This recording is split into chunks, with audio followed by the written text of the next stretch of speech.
अस्सलाम वालेकुम। माँ के लिए तो सब ही लाडले होते हैं और ऐसे ही एक लाडले ने अपनी कहानी बयान करते हुए लिखा है कि ये कहानी मेरी पैदाइश से शुरू होती है। मैं एक बहुत गरीब फैमिली का अकलौता बेटा था। हमारे पास खाने को कुछ भी न था और अगर कभी हमें खाने को कुछ मिल जाता तो अम्मी अपने हिस्से का खाना भी मुझे दे देती और कहती तुम खा लो, मुझे भूख नहीं है। मुझे यकीन है माँ ने झूठ बोला होगा ताकि मैं पेट भर कर खा लूं। फिर वो कहता है कि जब मैं थोड़ा बड़ा हुआ तो माँ घर का काम खत्म करके करीबी झील पर मछलियां पकड़ने जाती और एक दिन अल्लाह के करम से 2 मछलियां पकड़ ली तो उन्हें जल्दी जल्दी पकाया और मेरे सामने रख दिया।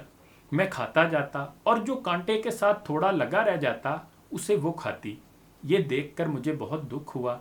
मैंने दूसरी मछली माँ के सामने रख दी। उसने वापस कर दी और कहा, बेटा तुम खा लो, तुम्हें पता है ना मछली मुझे पसंद नहीं है। मैं जानता हूँ माँ ने ये भी झूठ ही कहा होगा। फिर वो कहता है कि जब मैं स्कूल जाने की उम्र का हुआ तो मेरी माँ ने एक गारमेंट्स की फैक्ट्री के साथ काम करना शुरू किया और घर घर जाकर गारमेंट्स बेचती। सर्दी की एक रात जब बारिश भी जोरों पर थी, मैं माँ का इंतज़ार कर रहा था जो अभी तक नहीं आई थी। मैं उन्हें ढूंढने के लिए आसपास की गलियों में निकल गया। देखा तो वो लोगों के दरवाज़ों में खड़ी सामान बेच रही थी।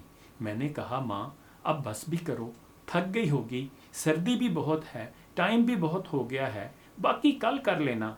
तो माँ बोली, बेटा मैं बिल्कुल नहीं थकी। ये भी माँ का झूठ ही था। वो मज़ीद कहता है कि एक रोज़ मेरा फाइनल एग्ज़ाम था। माँ ने ज़िद की कि वो भी मेरे साथ चलेगी। मैं अंदर पेपर दे रहा था और वो बाहर धूप की तपश में खड़ी मेरे लिए दुआ कर रही थी। मैं बाहर आया तो उसने मुझे अपनी आगोश में ले लिया और मुझे ठंडा जूस दिया जो उसने मेरे लिए ख़रीदा था।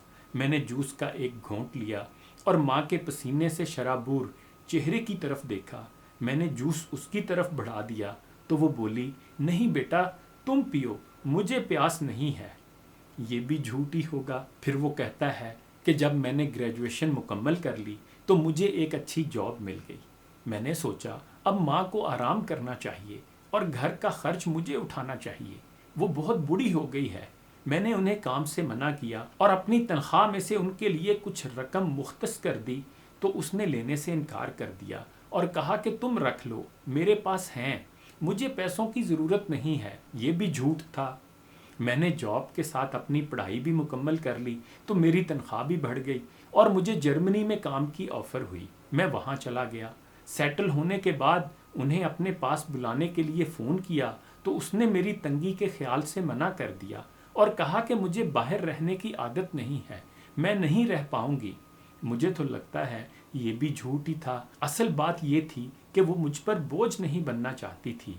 फिर जब मेरी माँ बहुत बूढ़ी हो गई, उन्हें कैंसर हो गया, उन्हें देखभाल के लिए किसी की ज़रूरत थी, मैं सब कुछ छोड़ छाड़ कर उनके पास पहुँच गया।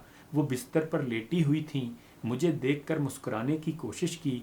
मेरा दिल उनकी हालत पर खून के आंसू रो रहा था। वो बहुत लागर हो गई थीं। मेरी आंखों से आंसू निकल आए तो वो कहने लगीं, मत रो बेटा, मैं ठीक हूँ, मुझे कोई तकलीफ़ नहीं हो रही। और फिर मेरी माँ ने हमेशा के लिए आंखें बंद कर लीं।